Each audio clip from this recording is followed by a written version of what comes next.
Irmãos, eu queria falar sobre uma palavra que muitas vezes ela não é compreendida na Bíblia. Esperança. O que é esperança na Bíblia?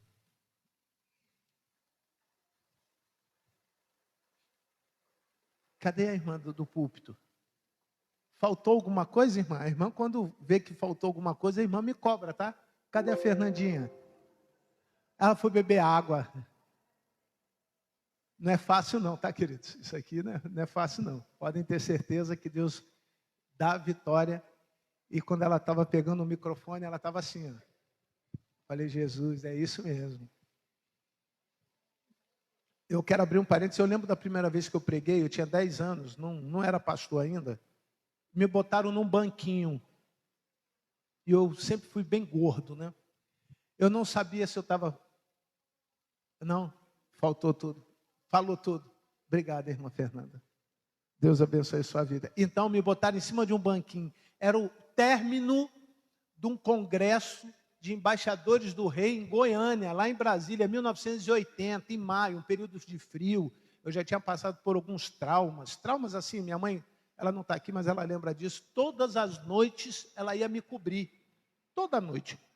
E você sabe que um adolescente nessa idade, a última coisa que ela quer ver na hora de dormir é a mãe indo lá o quê? Cobrir. Então minha mãe, até hoje minha mãe fala assim, bota a camisa, meu filho, tá frio. Mamãe é maravilhosa. E aí me botaram em cima de um banquinho para falar. E eu não sabia, eu sempre fui gordinho, né? E eu não sabia se eu estava com medo de cair do banco, se eu estava com medo do que eu ia falar, ou se eu estava com medo depois do que os irmãos e os amiguinhos iam me zoar. Não sabia. E aí eu fiz uma opção. Qual foi a opção? Sair do banquinho. Desci do banquinho, botei o pé no chão, falei, agora eu sei o que eu vou falar. Eu vou falar sobre embaixadores do rei. E eu sabia tudo que os irmãos possam imaginar. Ali naquele dia, eu estava certo de que eu iria fazer o meu melhor discurso. E podem ter certeza que não foi. E aí, eu comecei.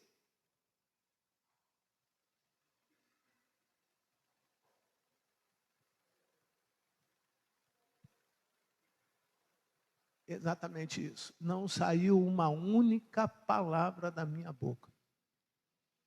E de repente comecei a chorar. Porque eu sou muito chorão desde pequeno também, isso é uma coisa marca da minha vida, né? Eu tenho uma alegria de saber por que eu choro. Às vezes algumas pessoas falam assim, mas pastor, por que o senhor está chorando? É tristeza? Não, não é tristeza. Eu sei exatamente por que eu choro. Eu choro porque em João 11, eu vi que Jesus chorou.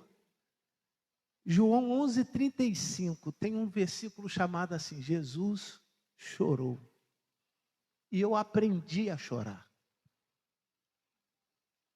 Eu não sei se você sabe que esperança está ligada a choro. A palavra esperança, ela tem diretamente associação às promessas de Deus.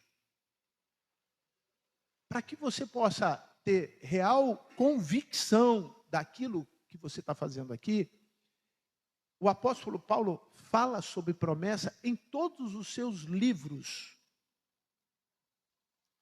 A palavra esperança, ela liga duas outras palavras do cristianismo de muita importância, a fé e o amor. O que liga a fé e o amor é a esperança.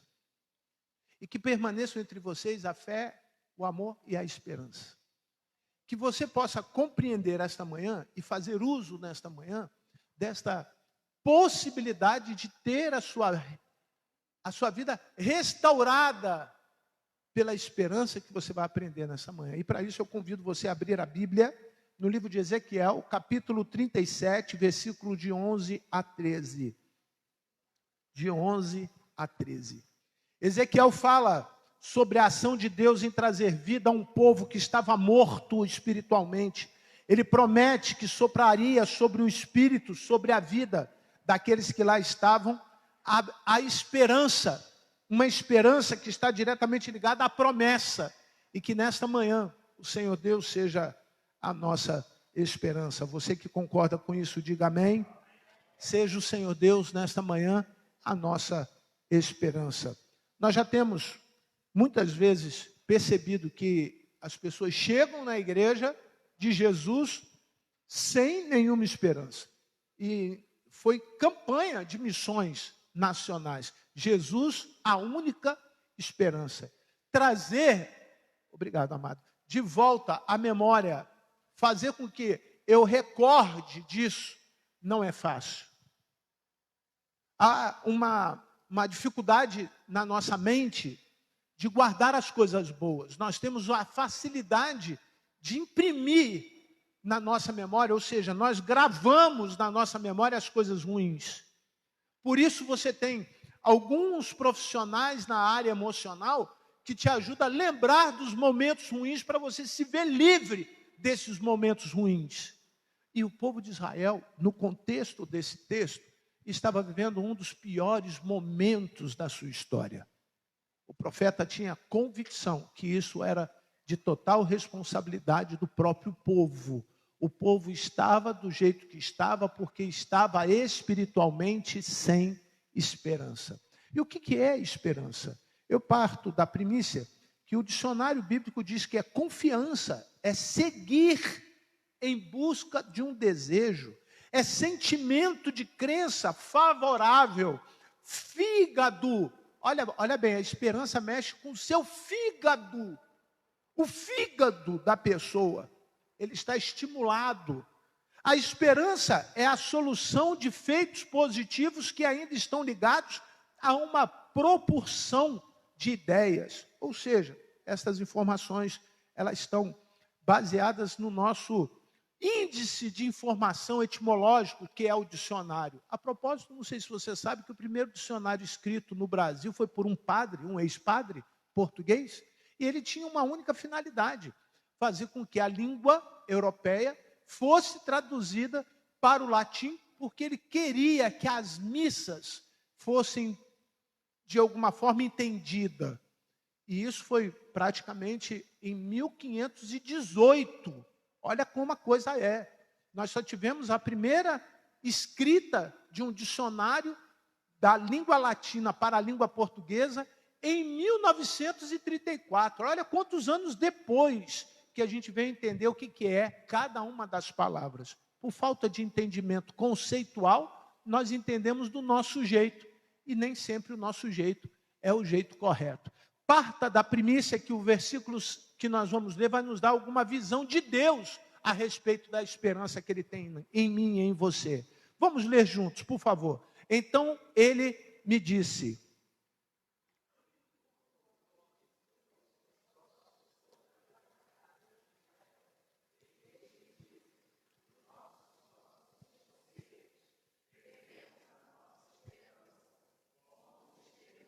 fica claro o versículo 11 para você? O que é que estava acontecendo? Alguém olha para dentro de si mesmo e fala assim: eu não tenho mais nenhum motivo para viver. Eu tive a experiência de conversar com uma pessoa ontem, um pastor, e ele falou assim: pastor, como que o senhor estava no dia do sepultamento do pai do Renato de Paula, o Otônio de Paula? Eu falei: eu estava bem, estava feliz, sabendo que o nosso irmão foi para a glória. Ele falou: e depois daquele sepultamento eu fui para uma festa na minha igreja, pastor da Assembleia de Deus, de Madureira. E eu falei para ele: como que foi isso? Ele: quando eu cheguei, o Espírito Santo falou no meu coração: você estava no funeral lá, aqui você está em festa. Naquele momento eu fiquei preocupado, porque eu queria entender qual foi o desfecho disso. Ele falou: pastor, eu passei a noite toda em festa, até quase 11 horas da manhã. Passaram a noite, da segunda para terça, adorando a noite toda. Quando chegou 11 horas da manhã, ele falou que ele começou a chorar. E eu perguntei: mas você estava chorando por quê? Ele: porque eu ainda estava em festa.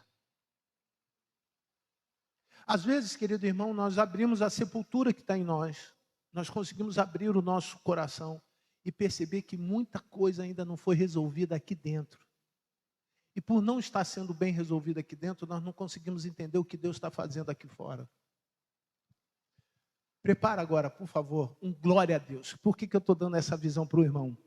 Porque o que Deus está fazendo aqui fora é muito maior do que o que está atrapalhando aí dentro. Eu vou repetir.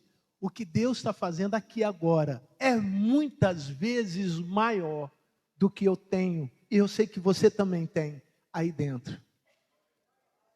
Mas eu preciso abrir meu coração para Jesus. Eu não posso me esconder no meu luto. Ou vamos trocar a palavra luto, porque alguém vai falar assim, é porque o texto fala de luto. O profeta está vendo que o povo havia morrido espiritualmente. E não há esperança em quem não crê na vida. Não se pode sonhar, não pode esperar, não pode ter fé, não pode amar. Aquele que não acredita em si mesmo. Por isso que você precisa diminuir o que está te atrapalhando e aumentar o que está te abençoando. Você precisa dizer para si mesmo, olha, isso que está aqui, que é natural, tá, irmão? Isso é muito natural. Você ter problemas que te sufocam, que diminui a tua alegria, que te afasta daquilo que é chamado graça. Mas é muito maior aquele que está operando por nós aqui neste lugar. A sensação do profeta, quando ele diz assim, ó, eu vou anunciar para o meu povo, eu sei que acabou a esperança, vocês não tem mais nada para fazer por conta própria.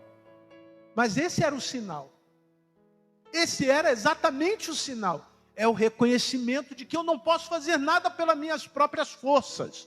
Eu dependo da graça de Deus. Tem um hino que diz isso, né? Eu dependo da graça de Deus para viver. Sem a graça de Deus é impossível viver. Se você quiser entender a graça, você precisa entender como que está o seu coração, a desgraça que está no seu coração. A primeira coisa que eu identifico no texto, ele diz assim, então ele me disse, filho do homem, esses ossos são toda a casa de Israel. Não há exceção. Não há ninguém que não tenha alguma coisa nesta manhã aí para Deus trabalhar, deixar de trabalhar. Todos nós temos. Se você esperar de um Deus que quer fazer por alguém que está do teu lado e não esperar que Deus faça por você, você está diminuindo Deus.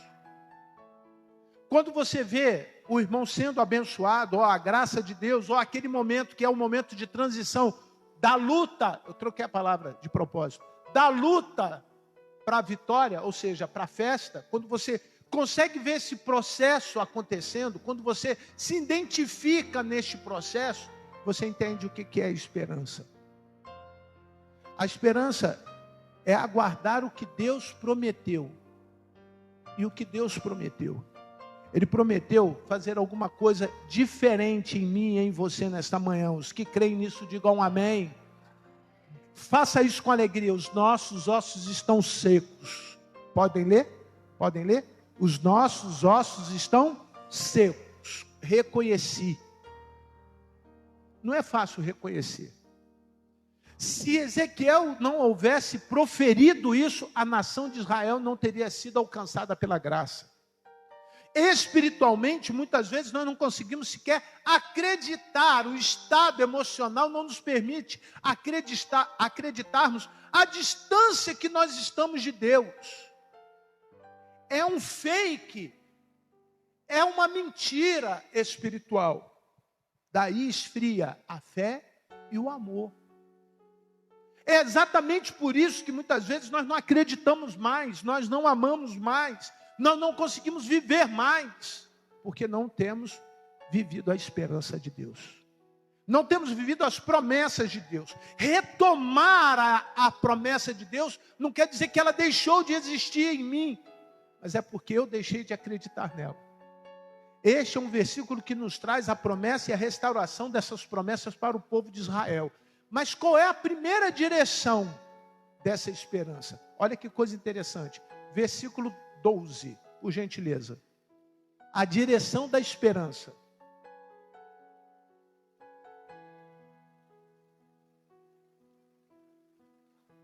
Vamos juntos? Vamos ler?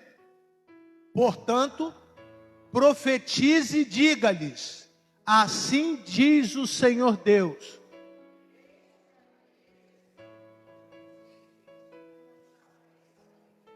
Para um pouquinho. Qual é a direção da esperança? Eis que abrirei a sepultura de vocês e vocês vão sair o quê? Dela. Quem está na sepultura está o quê? Morto.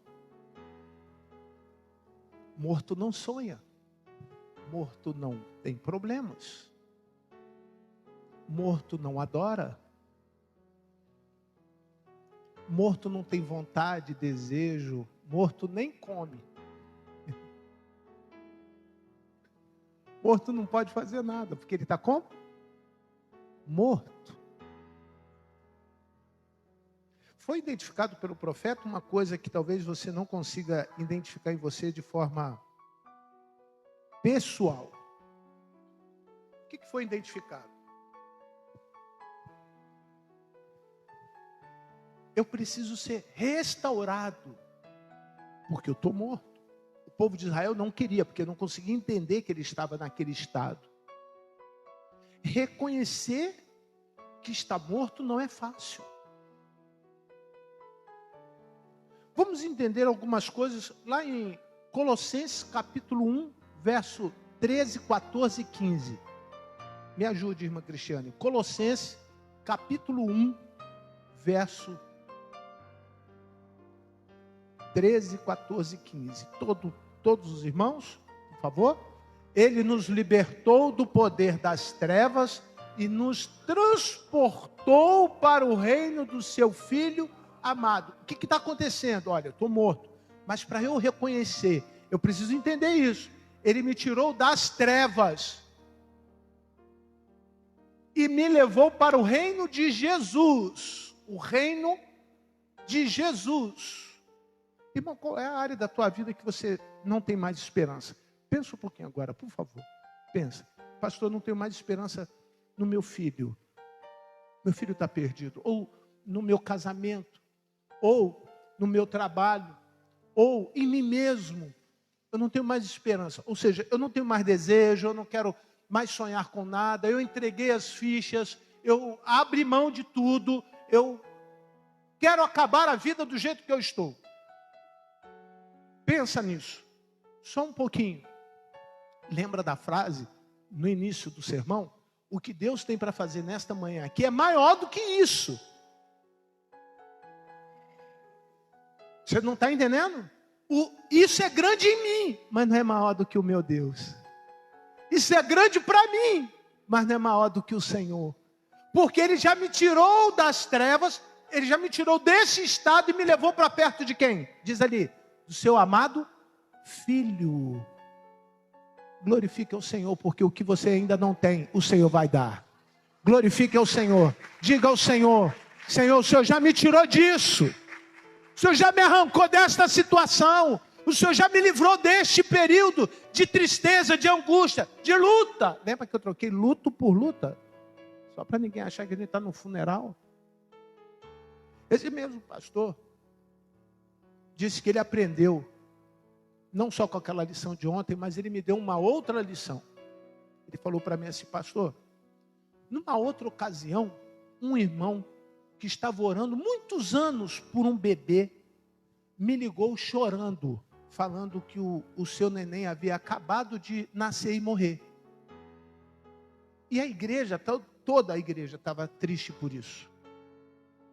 5 minutos depois, um outro irmão da mesma igreja ligou dizendo que eles estavam orando por muito tempo por um neném. O neném nasceu, estava vivo, com alegria, com a maior alegria que pudessem ter naquele momento. E ele perguntou: e eu vou falar o que para a igreja? Pelo primeiro ou pelo segundo? Porque é o mesmo Deus que tirou a vida do primeiro, é o mesmo Deus que deu a vida para o segundo. Eles estavam com muita raiva de Deus. A igreja estava com raiva de Deus. Ele sentiu isso espiritualmente. Ele falou para aquela família, imaginemos do lado direito os que estavam na luta, e do lado esquerdo aqueles que estavam na vitória, mas era o mesmo Deus, era o mesmo Senhor, era o que trazia esperança ao que estava na luta, e o que renovava e dava esperança aos que estavam na vitória. E foi exatamente esta direção que o Espírito Santo deu para o pastor, para que ele dissesse isso, que não há esperança sem governo de Deus. Aí Deus fala lá em Ezequiel o seguinte: eu vou levar vocês de volta para a terra de vocês, porque na terra de vocês quem manda sou eu. As pessoas que estão mortas espiritualmente, elas são tiradas das trevas e são levadas para Jesus, porque a terra que eles estão esperando, a mansão, aleluia, celestial que nós estamos esperando, é o mesmo Deus que tira a vida e que dá a vida. Percebe que não há nenhum conflito desde que a nossa esperança esteja no Senhor? Consegue entender que quando nós reconhecemos aquilo que Deus está fazendo em mim é maior do que eu estou vendo? Porque o que eu enxergo são os meus problemas, e às vezes os meus problemas é de um Deus de luta. É um Deus que me faz enxergar somente a luta, mas é também um Deus que me faz ter a vitória em Cristo Jesus. A falta dessa perspectiva, e o que é uma perspectiva? É quando você traça uma linha, e quando você não segue essa linha, você cai por um lado ou para o outro. Isso gera confusão no seu coração. Verso 14, voltaremos lá no livro de Ezequiel. Verso 14, todos por favor. Em quem temos a redenção e a remissão dos pecados. Essa é a direção. Pode voltar por favor, irmã Cristiana, em Ezequiel. Esta é a direção da nossa esperança. Deus pega aquela vida seca, que não tem a menor perspectiva de se fazer mais nada, e agora dá vida. E essa vida é a convicção do perdão dos seus pecados. Feche os seus olhos. Eu não acabei, eu só peço que você feche os seus olhos. E peça agora perdão pelos seus pecados. Lembra que eu disse que não é estado de exceção? Não existe ninguém aqui sem pecado? Não existe ninguém que não esteja sofrendo alguma coisa que está diretamente relacionada à sua natureza. A sua natureza é de negar a graça, o poder, a existência da promessa de Deus sobre a tua vida. E a promessa de Deus é esta: é tirar você de onde você está e colocar você numa terra diferente. Uma terra onde exista alegria, paz. E eu quero que você pense nisso agora. Pense num lugar assim, um lugar bem bonito, onde a sua mente possa descansar, onde você possa ter refrigério, onde você possa olhar e falar assim: não quero sair nunca mais daqui. Aqui não tem boletos, aqui não tem doença, aqui não tem tristeza, aqui não tem nem morte e nem angústia, aqui não tem ranger de dente, aleluia, aqui não tem nada que me faça ficar triste. Este lugar é a terra que Deus está prometendo para você nessa manhã. Senhor, por favor, nós reconhecemos ao levantar os nossos olhos que precisamos deste lugar. Precisamos de um lugar onde temos paz. E se alcançarmos, Senhor Deus, espiritualmente essa condição, se o Senhor elevar a nossa estrutura, se o Senhor nos der a permissão de crescer, nós seremos, Senhor Deus, diferentes aqui nessa terra. E essa diferença, Senhor Deus, nos torna semelhantes ao Teu Filho. Essa diferença nos dá poder e glória. Essa diferença nos traz autoridade, porque a terra onde nós estamos é a Tua casa. Estamos aqui, Senhor Deus, num lugar onde o Senhor está, onde a Tua glória está, onde a Tua presença, Senhor Deus, é sentida, é vivida, é experimentada de maneira pessoal, intransferível. Mas esta tem sido a minha esperança. Quando nós nos reunimos, através, Senhor Deus, da nossa adoração, nós sentimos isso. Nós sentimos a volta do Senhor Jesus chegando. Nós sentimos os anjos aqui neste lugar. Nós sentimos a tua glória, Senhor Deus, neste lugar. E que em nome de Jesus, aquelas pessoas que estão vivendo o tempo de luta, possam também ter a garantia do tempo da vitória. Aqueles que estão em tempo de angústia, de tristeza, de dificuldades, consigo mesmo e com as pessoas, com a terra onde eles estavam, que agora eles possam renovar a esperança e fortalecer a fé, fortalecer o amor, para que com isso, Senhor Deus, nos tornemos mais semelhantes a Jesus. Nós vamos viver muito melhor sendo igual a Jesus. Em nome de Jesus, é o que eu lhe peço e oro hoje e sempre. Amém. A minha conclusão, se você fez essa oração comigo, eu quero que você termine o verso. Deixa eu ver aqui onde eu estou. Versículo Ezequiel 37, 13, por favor. 13.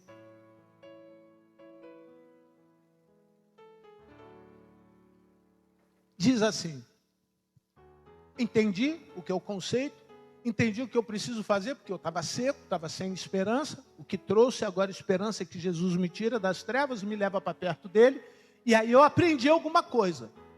O que eu aprendi? Vamos lá. Todo mundo, leiam. Vocês saberão que eu sou reconhecimento do senhorio de Jesus. Repita para mim, por favor, assim: eu reconheço que Jesus é o Senhor. E eu louvo ao Senhor por isso. Eu tenho um Senhor. O que me domina não é minha carne, porque senão o Senhor seria a minha carne. O que me domina não é a minha mente, porque senão o Senhor seria a minha mente. O que me domina não é o meu dinheiro, porque senão o Senhor seria o quê? O dinheiro.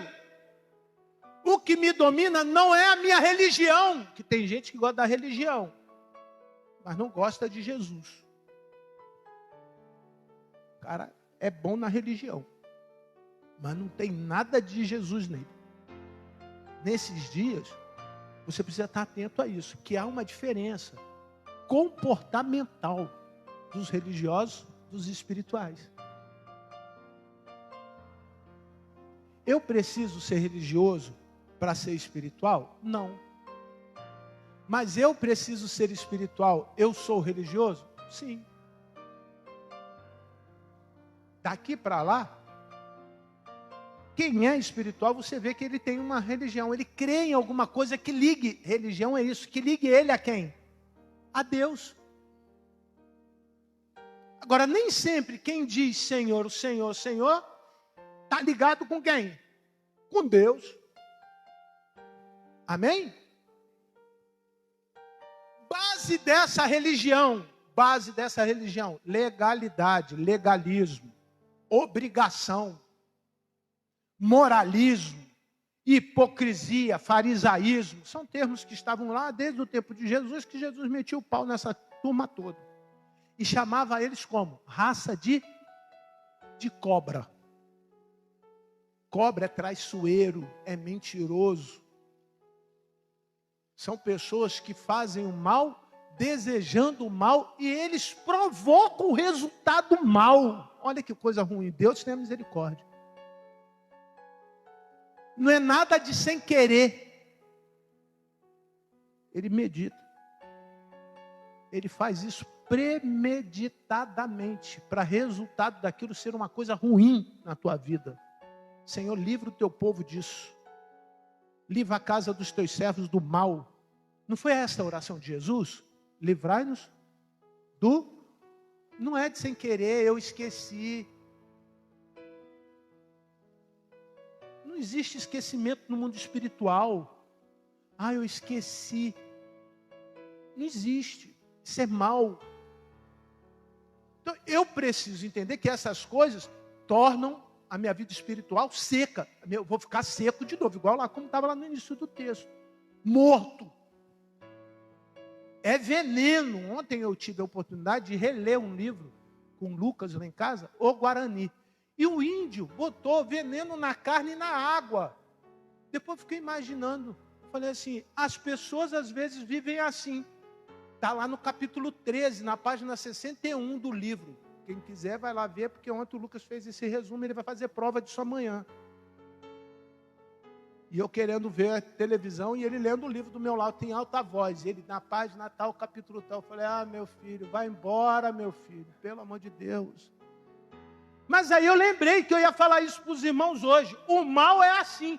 Você planeja, não foi isso que aconteceu, Lucas? Ele planejou matar uma pessoa por amor. Olha que coisa absurda. Ninguém mata por amor. E envenenou a água e a carne. Acabou ele mesmo morrendo. Não vou dar spoiler não, leia o livro. O Guarani. Dá para entender? Tem gente que se aproxima de você para te matar. Com palavras ruins, com sentimentos ruins, com opiniões ruins, com desejos ruins. A pessoa se aproxima de você só para trazer sentimentos tóxicos. Ele destrói a sua esperança.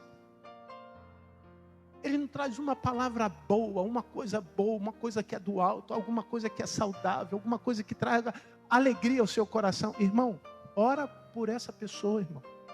Ora, porque Deus já te deu um Senhor.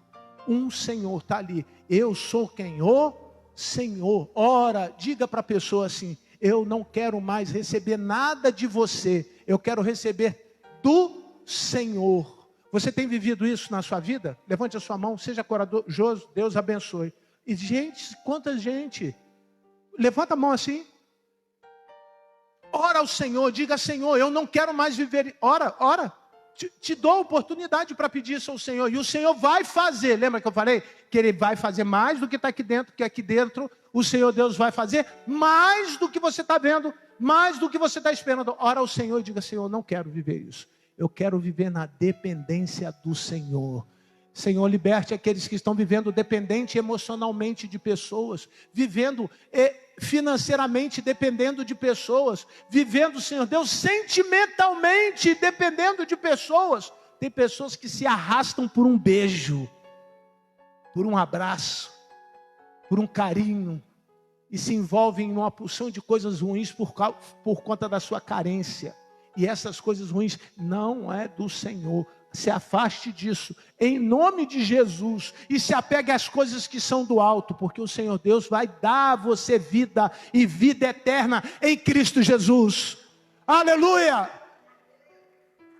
Louvado seja o Senhor. Que o Senhor estabeleça um tempo de diferença em você. Se não está seco, se está vivo, vai começar a brotar coisa boa. Você crê que vai brotar coisa boa? Vai brotar coisa boa. A pessoa vai falar assim, e Manel? Estou falando Manel porque eu não sei. Tem algum Manel presente? Irmão Manel? Não tem, então vou usar o nome como referência. E Manel, o que aconteceu? E ele vai falar para a glória do Senhor. Domingo o pastor ministrou na minha vida que eu tenho um Senhor. E agora eu me vi livre de tudo aquilo que eu era escravo. Agora não sou mais escravo dessas coisas, mas sou dependente da graça. E somente da graça eu sou do Senhor. Aleluia! Aleluia! A evidência da graça começa no seu sorriso, viu, irmão? Uma pessoa com esperança, pode estar acontecendo o que for, ele está assim, feliz, porque ele sabe que ele tem um Senhor. E ainda, quando eu abrir a sepultura de vocês e fizer sair dela o quê? Olha que coisa interessante. Ele abre a sepultura e faz o quê?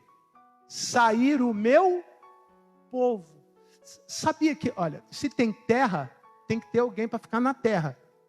Certo? A terra que está prometida, a terra que nós esperamos alcançar é o céu, é a glória. Mas é agora. Ele diz, se você permite isso acontecer, você está habilitado para agora chegar aonde? Agora você é meu povo. Você é meu povo. Você está habilitado para chegar aonde? Na terra que está prometida. Entenderam? Entenderam?